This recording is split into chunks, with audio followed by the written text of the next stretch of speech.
Hi అండి. ఈ వీడియోలో మేమందరం హాలిడేస్ వచ్చిందని ఎంజాయ్ చేస్తున్నాం అనమాట.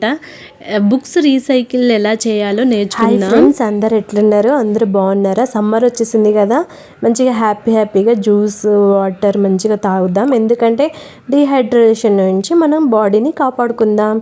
నేనేంటంటే హాలిడేస్ వచ్చేసినాయి, పిల్లల బుక్స్ మొత్తం ఇలా ఉన్నాయన్నమాట. చాలా గందరగోళంగా ఉంది. నేను ఏం చేస్తానంటే టెక్స్ట్ బుక్స్ అన్నిటినీ సెపరేట్ చేశాను, నోట్ బుక్స్ అన్నిటినీ సెపరేట్ చేస్తున్నాను అనమాట. యాక్చువల్గా ఏంటంటే నోట్బుక్స్లో పేపర్స్ ఉంటాయి కదా, అవి వేస్ట్గా పడేయకుండా రీసైకిల్ చేద్దామని అనుకుంటున్నాను. ఎందుకంటే ఈ సమ్మర్లో వాళ్ళు 2 months ఈజీగా అన్నీ మర్చిపోతారనమాట.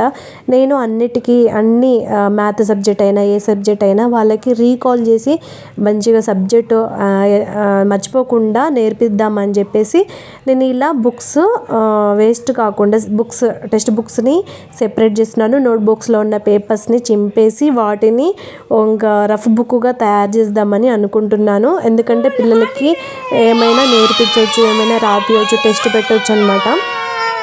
ఎందుకంటే బయట ఒక 2 బుక్స్ కొనుక్కోవచ్చు, ఓకే, కానీ మన చేతుల మీదుగా రీసైకిల్ చేసి బుక్ ఒక తయారు చేసి పిల్లలకి మనం కొన్ని ఏమైనా నేర్పిస్తే వాళ్ళకు కూడా కొంచెం జ్ఞానం అనేది, నాలెడ్జ్ అనేది పెరుగుతుందనమాట.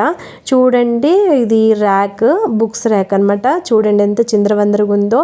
దీన్ని ఎన్నిసార్లు చదివినా కానీ మళ్ళీ అట్లనే అవుతుందండి. అసలు ఎన్నిసార్లు చదివినో. ఈసారి నేను ఏం చేస్తానంటే కావాల్సిన అన్ని బుక్స్ అన్నిటినీ సెపరేట్ చేస్తున్నాను. టెక్స్ట్ బుక్స్ అన్నిటినీ సెపరేట్ చేస్తాను, నోట్ బుక్స్ అన్ని సెపరేట్ చేస్తాను. వద్దన్న బుక్స్ని పక్కకు పెట్టేస్తున్నాను. తర్వాత ఇది డ్రాయింగ్ బుక్. మంచిగా డ్రాయింగ్ చేస్తారు పిల్లలకి. డ్రాయింగ్ అంటే చాలా ఇష్టం. ఈ సమ్మర్లో వాళ్ళకి డ్రాయింగ్ చేయించడం కూడా చాలా బెటర్.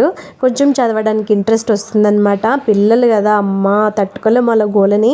హాలిడేస్ వచ్చినాయి అంటే అందరికీ హ్యాపీనే, కానీ మమ్మీ డాడీకి మాత్రం చాలా కష్టంగా ఉండిద్ది. చాలా ఇబ్బంది పెడతారనమాట. గోల చేస్తారు, అల్లరి చేస్తారు, బాగా చికాకు పెడతారనమాట. పిల్లలంటేనే గోల చేస్తారు, ఓకే, కానీ తట్టుకునే శక్తి తల్లులకుంటే చాలా హ్యాపీ అనమాట. చూడండి, ప్రతి ఒక Hindi subject, math subject and science subject అట్లా సెపరేట్ చేసి వాటికంటూ సెపరేట్ కవర్ పెట్టేశాను అనమాట. తీసుకోవడానికి చాలా ఈజీగా ఉంటుంది అనమాట.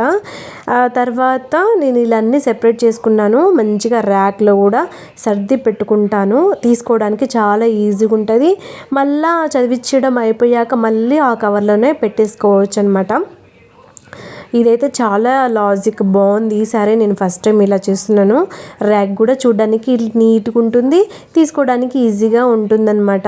తర్వాత నేను నోట్ బుక్స్ ఉంటాయి కదా, అవి రాసినవన్నీ తీసేసి రాయని పేపర్స్ ఉంటాయి కదా, అవి నేను అన్నీ చింపుకుంటాను అనమాట. అన్నీ చింపేసుకొని సెపరేట్గా పెట్టుకుంటాను. అన్ని నోట్బుక్స్ మా ఇద్దరు పిల్లలు ఉన్నాయి. వాళ్ళిద్దరు నోట్బుక్స్ తీసుకొని మొత్తం పేపర్ వైజ్గా సెపరేట్ చేసుకుంటున్నాను. వాళ్ళకి కూడా నేను చేసే పని పిల్లలకు కూడా చూసారనుకోండి, వాళ్ళకి కూడా పేపర్స్ వేస్ట్ చేయకూడదు, బుక్స్ వేస్ట్ చేయకూడదు. ఈ సమ్మర్లో మన బుక్ రాసుకోవడానికి ఉపయోగపడుతుంది. రీసైకిల్ మా మమ్మీ మంచిగా బుక్స్ని రీసైకిల్ చేసి నాకు ఇచ్చింది రాసుకోవడానికి, చదువుకోవడానికి అని చెప్పి వాళ్ళకి కూడా కొంచెం నాలెడ్జ్ పెరుగుతుందనమాట. మనం వేస్ట్ అన్న దానికంటే వేస్ట్ నుంచి వచ్చే ప్రోడక్ట్ ఎలా తయారు చేసుకోవాలో మనం మంచిగా చేసుకున్నాం అనుకోండి, మన నుండి పిల్లలు కూడా మంచిగా ఈజీగా నేర్చుకుంటారనమాట. చూడండి, మంచిగా నాకు కూడా కొంచెం టైం పాస్ అవుతుంది. 2 బుక్స్ కొంటే డబ్బులు, ఓకే, 2 బుక్స్ కొంటే ఏమవుతుంది అనుకోవచ్చు. కాకపోతే మన చేతి మీద మనం రీసైకిల్ చేసి 2 బుక్స్ తయారు చేసి పిల్లలకి ఇచ్చామనుకోనికి మనకి హ్యాపీగా ఉంటుంది, మనకి తెలిసినట్టు ఉంటుంది. వాళ్ళు చూసి కూడా నేర్చుకుంటారనమాట. నేను చేస్తూ ఉంటుంటే మా పిల్లోడు చూడండి ఎలా చూస్తుండో. అంటే మమ్మీ మనం వేస్ట్ చేయకూడదా, వేస్ట్ చేయకూడదా అని వాళ్ళు క్వశ్చన్స్ మీద క్వశ్చన్స్ వేస్తున్నారన్నమాట. చిన్నపిల్లలు కదా, ఫుల్ క్వశ్చన్స్ వస్తాయి వాళ్ళకి. ఆ క్వశ్చన్స్కి ఆన్సరు మనం కరెక్ట్గా చెప్తేనే బెటర్ అండి బాబోయ్. పిచ్చి పిచ్చి ఆన్సర్లు చెప్పామని అనుకోండి, ఆ పిచ్చి ఆన్సర్లే వాళ్ళ మైండ్లో పెట్టుకొని ఎవరైనా అడిగినప్పుడు మళ్ళీ ఆ రాంగ్ ఆన్సర్సే చెప్తారు. ఎవరమ్మా మనకి చెప్పింది అంటే మా మమ్మీ చెప్పింది అని డైరెక్ట్ చెప్పేస్తారనమాట. ప్రతి క్వశ్చన్స్కి ఆన్సరు నీట్గా కరెక్ట్ ఆన్సర్ మనం చెప్పాలి పిల్లలకి. ఎందుకంటే మనల్ని డేంజర్లో పడేస్తారనమాట. చూడండి నేను ప్రతిదీ తీసుకున్నాను పేపర్స్, ఇద్దరికి చెరొక బుక్ కాబట్టి ఇద్దరికి హాఫ్ పేపర్స్ డివైడ్ చేశాను. తర్వాత నేను థ్రెడ్ని మంచిగా చాలా మడతలు తీసుకోవాలి.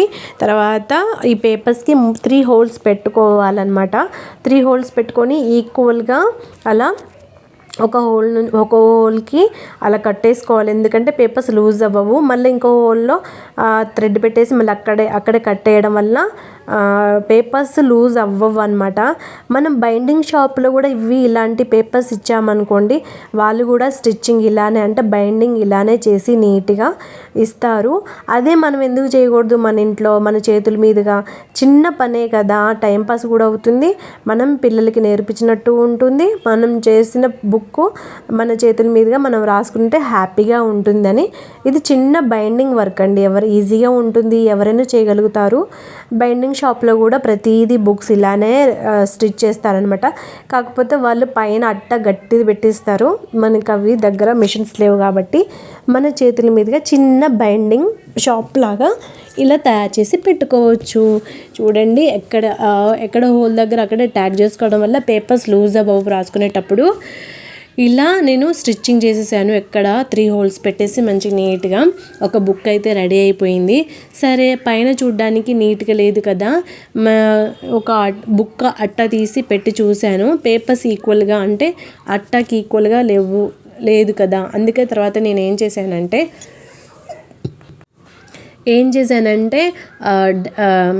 డ్రాయింగ్ బుక్లో పేపర్స్ ఉన్నాయి కదా, అవి చూడడానికి పిల్లలు మంచిగా బొమ్మలు చూస్తే కూడా వాళ్ళు అట్రాక్ట్ అవుతారు కాబట్టి డ్రాయింగ్ బుక్లో 2 పేపర్స్ డ్రాయింగ్ ఉన్న పేపర్స్ తీసుకొని మంచిగా అట్టాలాగా వేసేసానండి. వాళ్ళకి కూడా అదే నచ్చిందంట, అట్టాలు వద్దని చెప్పారు. చూడండి ఎక్కడికక్కడ మంచిగా గట్టిగా ట్యాగ్ చేసుకొని ఎక్స్ట్రా ఉన్న థ్రెడ్ మొత్తం కట్ చేసేసాను. తర్వాత చూడండి ఎంత బాగుందో, పేపర్స్ ఈక్వల్గా మంచిగా వచ్చింది. బైండింగ్ షాప్లో అలానే చేస్తారండి బాబు, కానీ మనం మన చేతులుగా చేసుకోవడం కూడా చాలా బాగుంటుంది. చూడండి ఎంత బాగుందో. ఇది డ్రాయింగ్ బుక్ అనమాట. ఇందులో నుంచి మంచి డ్రాయింగ్ సెలెక్ట్ చేసుకున్నాను. ఇప్పుడు ఏం చేస్తానంటే అట్టలాగా పెట్టేస్తానన్నమాట. పిల్లలు చాలా అసలు ఎండాకాలంలో వాళ్ళని వదిలిపెట్టకూడదండి. ఎందుకంటే 2 months హాలిడేస్ కదా, ఆడుకోవడం, టీవీ బాగా చూడడం, ఫోన్ ఇవ్వకపోతే గిజగిజ మనం చికాకు చేయడం, అమ్మో ఈ పిల్లల పిడుగుల బాబోయ్ ఒక్కరిని గంటే చాలు కదా అన్నట్టు చికాకు పెట్టిస్తారండి బాబు. ఎక్కడ వస్తువులు కిచెన్ రూమే కాదు, బెడ్రూమ్ కూడా కిచెన్ రూమ్ లాగా తయారు చేసేస్తున్నారు. బుక్స్ అయితే 3 రూముల, కిచెన్ రూమ్లో, బెడ్రూమ్లో, లివింగ్ రూమ్లో ఫుల్ బుక్స్, సామాన్లు ఎక్కడ పడితే అక్కడ బిజీ చేసి మనల్ని మాత్రం మెంటల్గా చేసేస్తారనమాట. వాళ్ళని అలా వదిలిపెట్టకుండా వాళ్ళకి మనకు వచ్చిన అంటే మనం ఏమి టీచింగ్ చేయగలుగుతామో పిల్లల్ని అలా కూర్చోబెట్టేసి డ్రాయింగో లేకపోతే మ్యాథ్, హిందీ వర్ణమాలో లేకపోతే ఏదో ఒకటి వాళ్ళకి రాయడానికి ట్రై చేస్తూ ఉండాలి.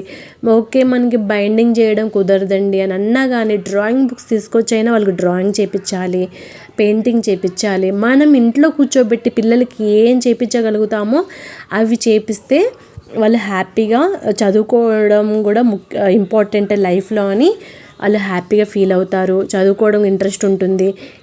సమ్మర్ కదా, 2 months ఆడుకొని స్కూల్కి వెళ్ళడానికి కూడా మారం చేస్తారు. అంతే ఇంకా మా లక్కీకి ఒక బుక్ రెడీ అయిపోయింది, తను తీసుకొని హ్యాపీగా ఫీల్ అయిందనమాట. ఇదైతే ఇంకొకటి మా అంజిగాడు కూడా అలానే తయారు చేసి ఇవ్వాలని అనుకుంటున్నాను. సేమ్ అలానే తయారు చేసేసి ఇస్తున్నా. చూడండి వాడి రియాక్షను. ఏమండు థ్యాంక్స్ అని చెప్పాడు. మా లక్కీ మాత్రం థ్యాంక్స్ చెప్పేసింది, తిని మాత్రం థ్యాంక్స్ చెప్పలేదు. ఓకే అని అంటాడు అనమాట. బాగుంది అంజిగా అని అడిగితే ఈ స్మైల్ ఇస్తాడు. హాయ్ అండి, మీకు ఈ వీడియో నచ్చిందంటే లైక్ చేయండి, సబ్స్క్రైబ్ చేయండి, షేర్ చేయండి. Thank you so